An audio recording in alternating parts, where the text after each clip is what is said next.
Predicting the number of launches for an upcoming year is a tricky business. The Space Coast in 2019 was slated to host many more liftoffs than the 16 it actually saw, according to Air Force estimates established early in the year.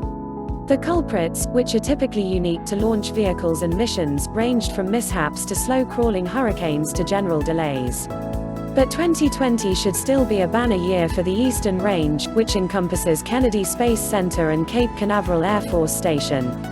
Not only are advancements expected to push astronauts even closer to, and hopefully on board, the International Space Station, but the continued need for on-orbit supplies, expansion of communications networks, and drive for scientific discovery will keep teams and spectators plenty busy.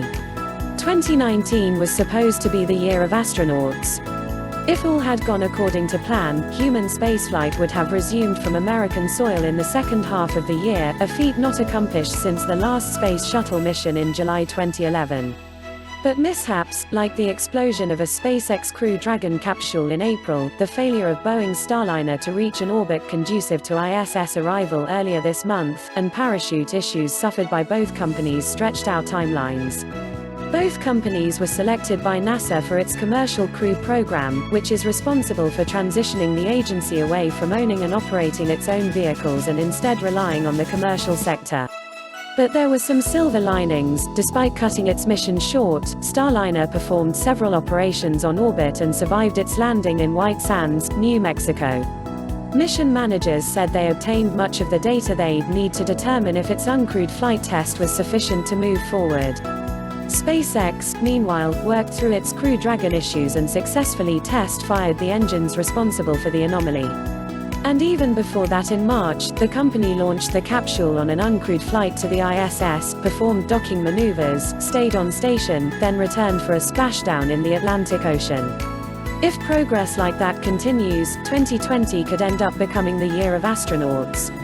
NASA Administrator Jim Bridenstine said he expects to see concrete results in the first quarter of the year, though agency-wide estimates put astronauts returning to the space station no earlier than June. Boeing and SpaceX are hoping to launch their Crew Flight Test and Demo Mission 2, respectively, in that timeline. NASA's Mars 2020 rover is seen undergoing testing at NASA's Jet Propulsion Laboratory in Pasadena, California. NASA Space Coast hosted science launches will play significant roles in 2020, thanks in large part to two missions, Solar Orbiter and Mars 2020. Solar Orbiter, a joint mission between the European Space Agency and NASA, is slated to launch on a United Launch Alliance Atlas V rocket from the Cape's Launch Complex 41 on February 5. The agency's KSC-based Launch Services Program is managing the mission designed to better understand the Sun's magnetic fields, or heliosphere. Mars 2020, meanwhile, will be the next robotic rover targeting a red planet landing. Visually similar to the Curiosity rover that landed in 2012 and has been exploring since, Mars 2020 is an improved version slated to launch in a window between July and August on Atlas V. Its target is Jezero Crater, a feature once thought to have been flooded with water that could provide answers about the planet's past habitability.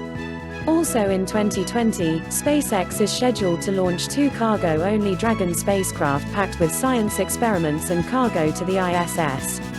Finally, SpaceX is expected to have its manifest packed with communications missions, primarily for its in-house Starlink communications constellation.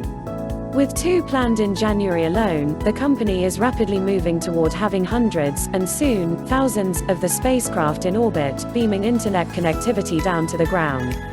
With just those two launches, SpaceX will eclipse Planet Labs to become the #1 satellite operator by sheer numbers in orbit. On the external missions front, the company is also slated to launch two Airbus-built Turkish communications satellites sometime in late 2020, known as Turksat 5A and Turksat 5B. More Falcon 9 flights for communications customers are expected, though their exact details are unknown.